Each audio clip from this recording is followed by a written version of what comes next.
Welcome to the continent's most reliable media platform regarding the journey of Africa to create one market and also to create one economy for its citizens and for its nations. Now, on this platform, we have endeavored to bring you all the actions around this particular journey. We have followed His Excellency, the Secretary General of the AfCFTA Secretariat, wherever he has been to bring you all the events and the actions around this particular journey. This week, we're going to take you all the way to Lesotho, where His Excellency, the Secretary General, met with His Excellency, the Prime Minister of Lesotho. Also in South Africa, he met with the President of South Africa, His Excellency Cyril Ramaphosa. And then we will come back to Arusha in Tanzania, where His Excellency, the AfCFTA Secretariat Secretary General, addressed the second coordination meeting of the heads of regional economic communities all the way there in Arusha, Tanzania. We'll tell you a lot about that. We are also going to hear from the business communities, the folks who are on the ground who are supposed to benefit and utilize the agreement that have been signed on to by the entire continent. So far, 54 countries signed on. So far, 43 countries have deposited their instruments of ratification. We will tell you what the business folks on the ground will be saying about this agreement and what they expect from the Secretariat pretty shortly. In the meantime, let me now take you to Lesotho.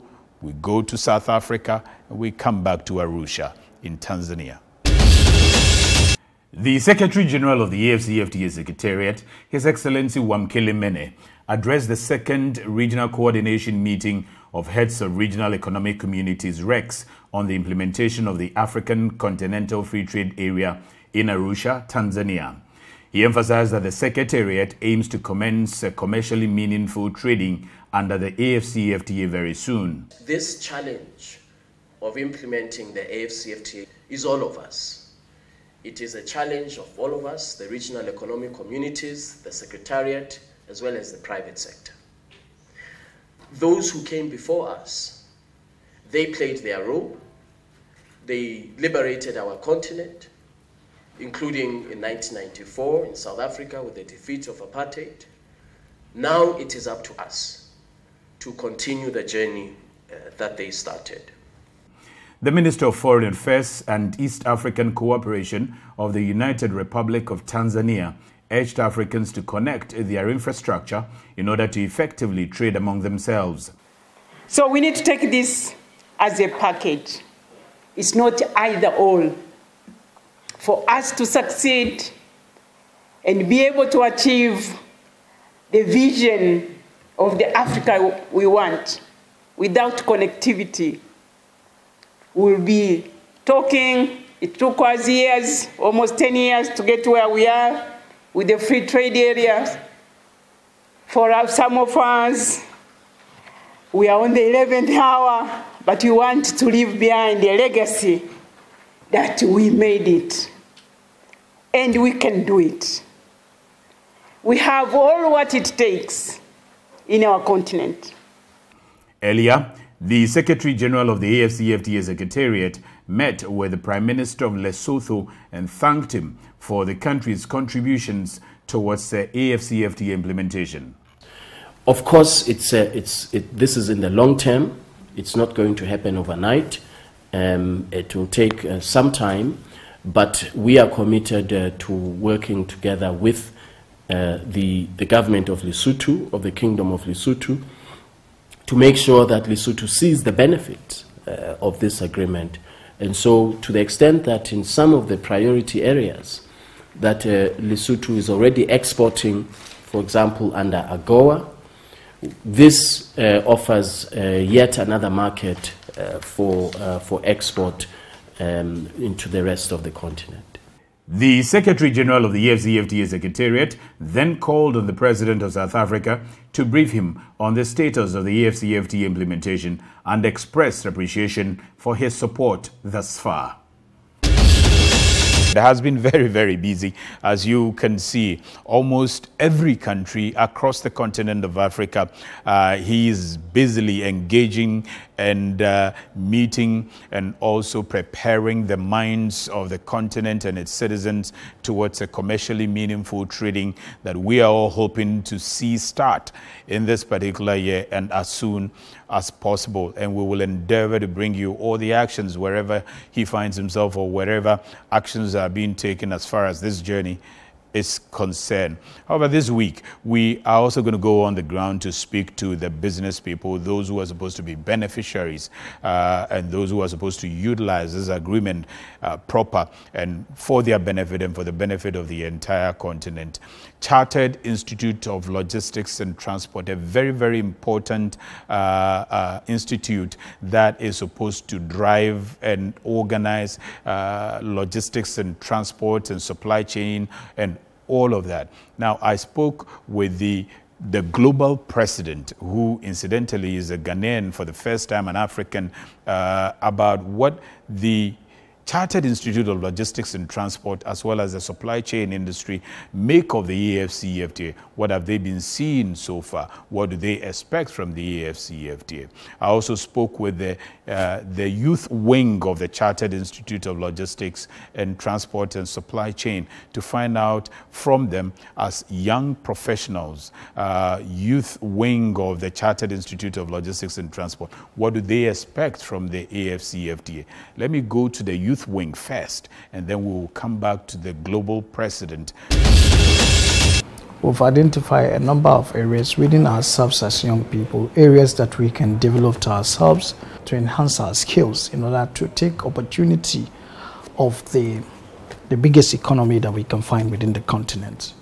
It also helps us to reduce the number of interest or aspiration to move to the other part of the world and search for better opportunities. So we believe that providing soft skills programs for our members to understand the effect of carrying out research, building data, proposing a new solutions for the technology in order to digitalize some of the operations that will be an impediment if not being taken into digital routes.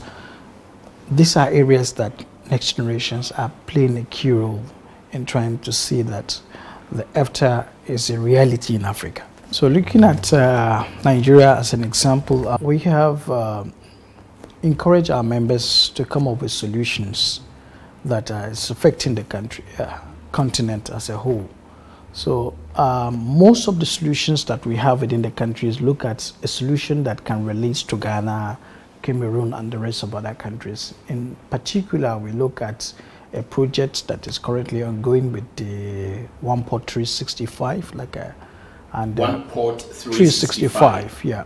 Okay. So it's focusing on providing a seamless logistics solutions within the Africa. So you can find within the ecosystems all the different checkpoints of interactions under a touch of a screen, and you can be able to move some of the goods. And from statistics that is available on their website, they were able to move about 2,000 containers from the time of their inceptions. Really? Yeah. Also, I'm aware of a new initiative also, although it's focusing more on Nigeria. It's called company like iFreightas. So it's a marketplace for cargo owners and verified importers. So we have the importers coming through the platform to do transaction, so they can be able to connect with the registered freight forwarders to move things within the continent or inside the country. So it's a solution that will provide a lot of efficiency in the system, will reduce inefficiency, will also help in accelerating the trade between countries, especially for certain types of goods, since most of the economies are mostly raw material based, which is one of the challenge that we're seeing. But looking at it from the also in the future prospect, we are seeing that opportunity might come in the area of short sea shipping, whereby we can be able to, within a click of a button, to arrange feeder shipping services between neighboring countries. And these are something that young people are keen in providing solutions into. In particular, a company called Cargo Flow is actually trying to bring up a solution on that respect. I see. And those examples that you gave are actually solutions that are being driven by young people, young professionals. Yeah, most of them are within the age of 35 to really? Yeah. So it does appear that young Africans, particularly in the area of business, in the area of trade, are embracing this new era of trading among ourselves, new era of doing businesses among ourselves, and beginning to get a lot more innovative. Is that the case? Yeah, it is really the case, because we have to see AfCFTA as a new dawn in Africa. There is no better way of doing things than to look at it from a better perspective and have it with high optimism and in a positive mind that this thing will work, and you commit your mind and spirit that it will work, and it will work. The biggest problem we've been always having is that we never believe on what we proposed. But I think young Africans realize that they will be the biggest disservice to such kind of thinking, and that is why it is a golden opportunity for us to look at the concepts with an open mind and the boldness and vision to see that we are actually the drivers of this program. And we have to take the maximum opportunities that we can see from AfCFTA.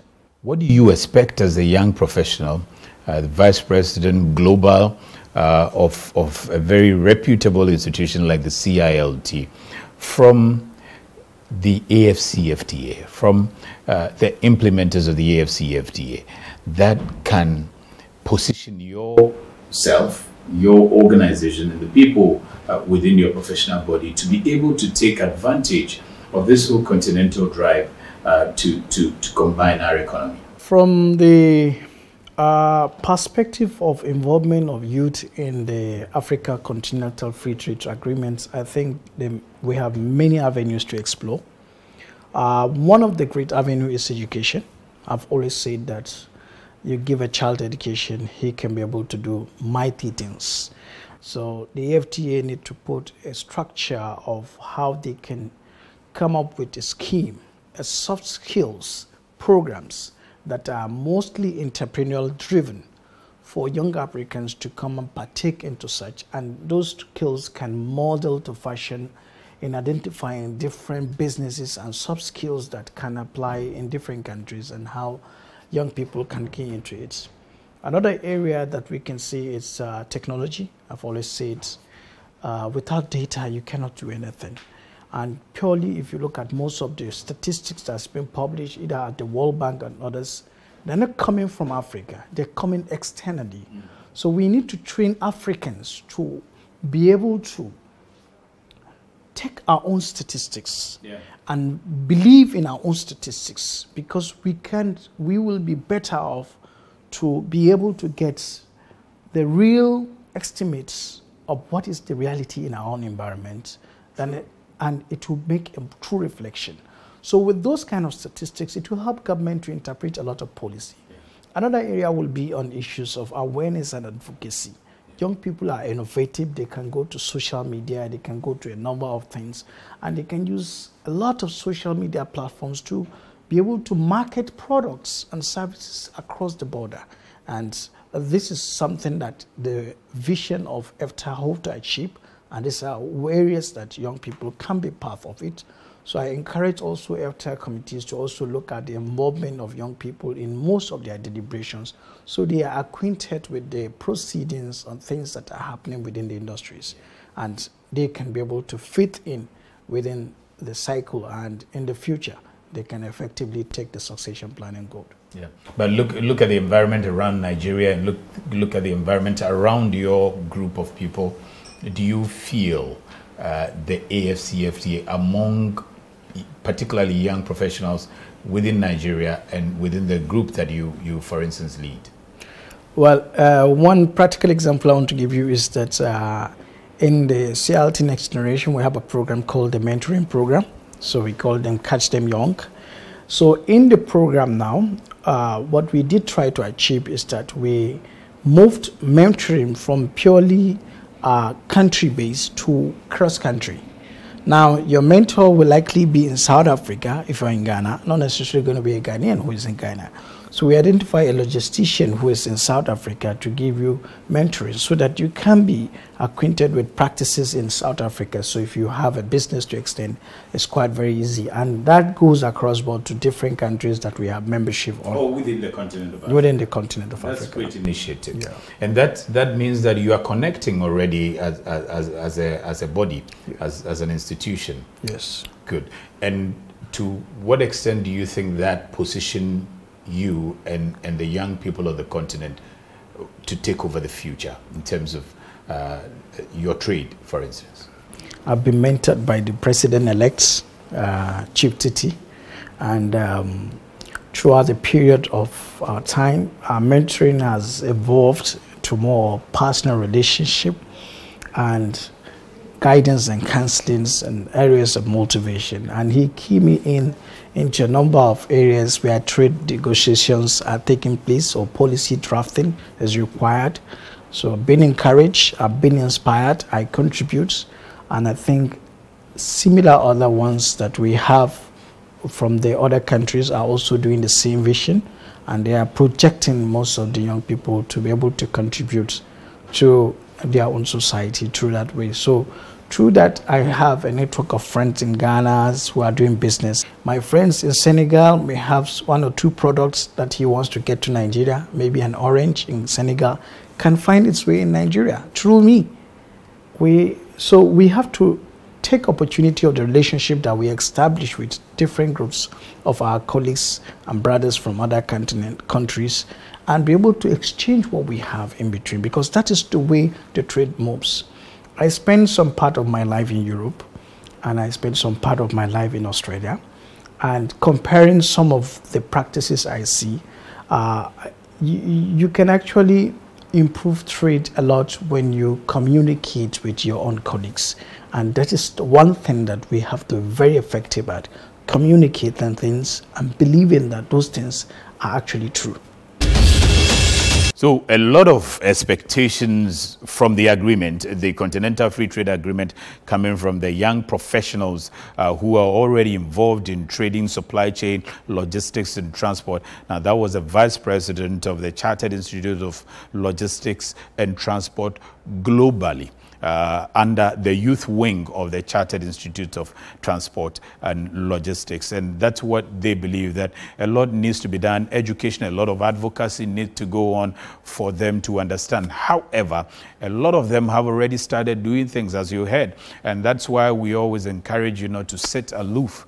Also begin to do something, even as you wait for more information and the advocacy is running and all of that. You continue to do the little by little so that you are not overtaken by time and events. So we also engage the president, the global president of the Chartered Institute of Logistics and Transport himself, to find out if, first of all, what's the role of the Chartered Institute of Logistics and Transport in all of this vision of the Continental Free Trade Agreement? What should we expect from the CILT fraternity, and what are they also expecting from the AfCFTA and the AfCFTA Secretariat? We'll talk about this after. The industry needs supply chain, logistics and transport, because how do you get your products, how do you get your goods into the warehouse, or even how do you get them produced? It has to start from point A to point Z. And a supply chain that connects all those cycles. Looking at this significant role that transport, supply chain, logistics can play in integrating the continent's economy, what role do you think CILT as a body can be able to play in pushing this agenda of creating one market for the continent, using transport, logistics and supply chain as a driving wheel? The beauty about CILT in Africa especially, because that's where our focus is, we are currently in 25 countries in Africa. We are well networked, and all our members are professionals in the industry, i.e. the 3 key factors talking about supply chain, logistics and transport. Now, again, our mandate is to train people in the art and science of logistics and supply chain. So obviously, what we're bringing on board is to help in building capacity, because you need people, you need that brain power to either regulate, either to educate, or either to manage this whole borderless system, manage this whole integrated thing that we want to do on the continent. So we bring on board expertise, we bring on board what it takes to get it complete. So it is a very vital instrument or organization or institute that the AfCFTA needs in helping achieving its aim. How do you think that the institute would also be able to connect the various industry players? So if you take a look at manufacturing, for instance, you take a look at industry, for instance, how can the institute bring together these industries, these players, against, let's say, research, science institutions, for instance? How do you connect all the stakeholders together? Truth be told, we as an institute haven't gone deep into the logistics expectation of the AfCFTA. We got involved not long ago, and I was happy to lead the delegation to meet the AUDA NEPAD group in seeking views and setting up the other arm of the AfCFTA pillars, that's transport. We've told them that we have the capacity, the network opportunities, and if you are given any task in respect of the sciences, the arts, whatever, we are there to support. It's a win-win thing for both parties, that's for CILT and for the AfCFTA Secretariat or the AfCFTA objective. It's a win-win thing. Yeah. We need the AfCFTA, they also need us. Yeah. So we just have to find a middle way where we can collaborate and getting them to understand our strengths. We're also going to them for their equally to know our strength. How do you see the readiness of industry players, readiness of people in your sector, people in transport, people in logistics, people in the supply chain, for this whole big dream of connecting the continent together as far as trading is concerned? It is an ambitious dream, very ambitious, and it's achievable. I mean, I'm very optimistic it's achievable. However, from a point of view, you hear so much about AfCFTA, it's out there. It has a brand, that much I must confess. AfCFTA has a brand equity. But I think until we were having this African Forum, we wanted the Secretary General to be the guest of honor, then we understood what it was all about. I think much exposure is not going to it in terms of its core mandate. The brand is there, we know, but few people actually understand what it's all about. Yeah. We hear it being touted, yes, yes, yes, yes, yes. So I think we all need to recalibrate the strategy once again, because I mean, we're surprised that if one of the pillars is logistics, and yet we have been we've been existing in Ghana since 1926 or something, when CILT was established, or 1919. How come that still AfCFTA couldn't link up with the global organization for the global state that we have a branch in Ghana, we have a branch in Nigeria, we have a branch there, and solicit your input? That's the thing, because I mean, we are what it takes when it comes to logistics and transport for what we do. So if that one is there, and yet we didn't even know about the fact that it's one of their pillars, then what are we really doing? So more consultations should come in, more publicity to actually tell the public what they stand for. Yeah. That is what I believe in. Else, I think we might be missing something. What contribution do you think that at the moment you are willing to play when it comes to that, helping lift the understanding and the education of the industry players, particularly those under CILT, to come to terms with what AfCFTA has to offer? We've been ready. That is what we stand to do, to promote the art and science in logistics and transport. So if meeting objective of promoting arts and science in logistics and transport will be achieved through AfCFTA, why not? That makes me happy. I mean, that is what we all do. Yeah. So we've got a lot of young people who are quite expectant of the prospects of the AfCFTA. And on this platform, we have been profiling them. We've been letting them tell their stories and their expectations from the AfCFTA. We're going to bring you about 4 of them that we have profiled in the last 4 weeks or so in what we call the omnibus edition of our entrepreneurs segment. Listen.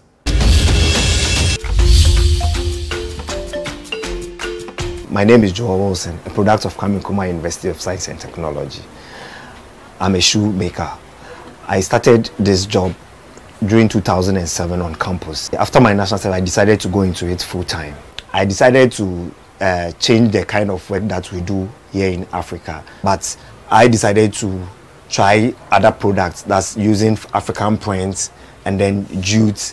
And then this is a jute slippers, but it's jute tie and dye.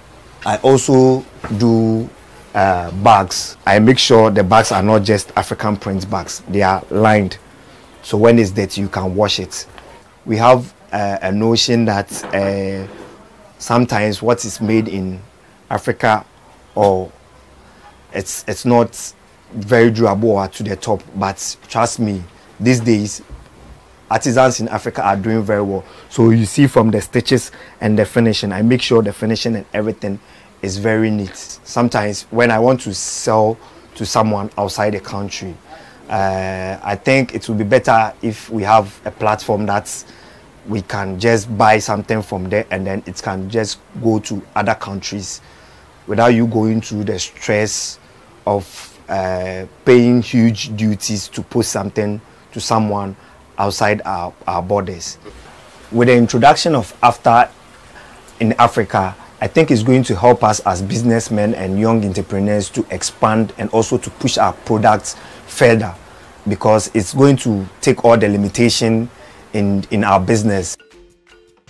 I live in Wa, where there are so many opportunities, and then also in the midst of these opportunities, there are so many problems that our rural folks are faced with. That has to do with issues of poverty, migration, tree cutting and stuff. So I looked for solutions in the rural areas where we could capitalize on to sort of solve this problem. And I realized they had shea butter, and there's something that is used in almost every pharmaceutical industry, cosmetic industry. So I realized, okay, so we could use this one to actually solve the issue of poverty and then reduce the migration that is going on. So this is how the whole idea of Inspire Legacy Shea Butter came up. They produce the shea butter in bulk, and sometimes they don't have people coming around to buy them. We currently have 5 centers in the Upper West region, where we have not less than 10 women in each of these centers. So averagely, we have 50 women in total.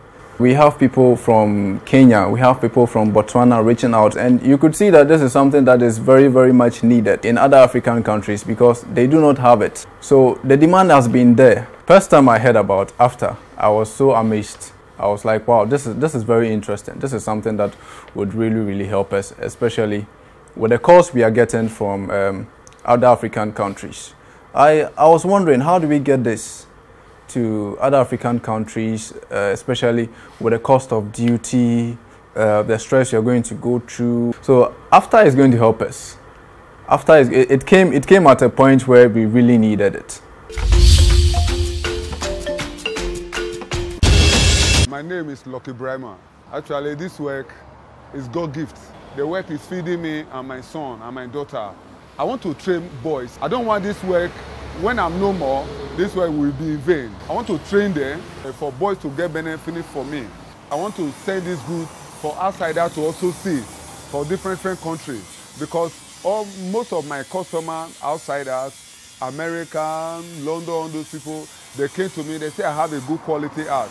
They want me to send this goods out, but I don't have that helper or that capacity yet. So I have that vision to go to Abidjan to carry my goods there, because I went to do contract there, I come back. So I wanted to send the goods to Abidjan, like Cameroon, and all those things. So what Africa leader they are bringing for AfCFTA also, so I think it will help us. It remove many things for barrier for us, The duty we're supposed to pay, we don't have the capacity to pay those duties. As you see that coat of arm, I can do Nigeria coat of arm, South Africa, any country coat of arm, you know. So for what AfCFTA do for us, so it will expose my brain to create more things. So after what he's bringing to us, as we remove the barrier for us, we bless them, bless the Africa Union.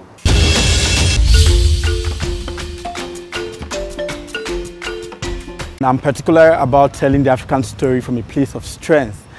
And, you know, our company focuses on telling developmental story. You know, Africa is in a very interesting space or phase of development. The documentary gives me the privilege to tell extraordinary story through the lens of people. So when I heard about the AfCFTA, and I realized that this is the only hope. I like to say it categorically, this is the only hope for Africa because it will lead us to industrialization. So we started what we call The Rise, a journey to Africa's financial independence, capturing the African story and following the AfCFTA. A common market for Africa, an African currency, African monetary zone, an African central bank, a continental communication system. Faisons en sorte également que le marché africain soit le marché des Africains. Produire en Afrique, transformer en Afrique et consommer en Afrique.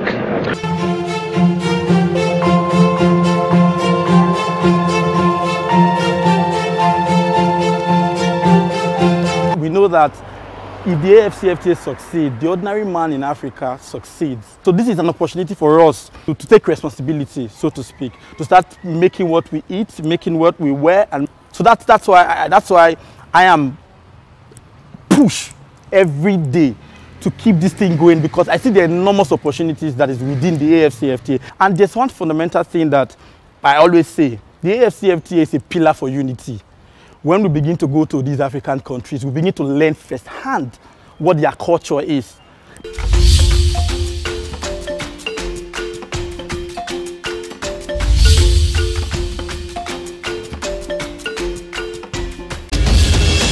The weather report, the forex rate for the African market, also the flight schedules leaving the trade hub and the commercial hub of Africa, that's Accra, Ghana, to the rest of African cities, plus the AfCFTA status for African countries next.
Now, I hope that I have been able to bring you closer to this whole vision of Africa, creating one market, and also bring that vision closer to you. Now, we encourage you to continue to follow our social media platforms because a lot of things have happened, a lot of things are going to happen, and a lot of things are happening that you shouldn't miss out. Kindly follow all the platforms and be informed. Thank you for watching, and see you same time next week.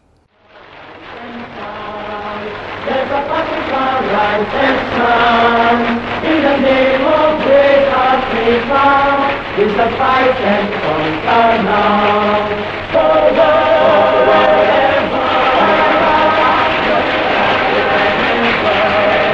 In the name of great Africa, there is victory. Forever.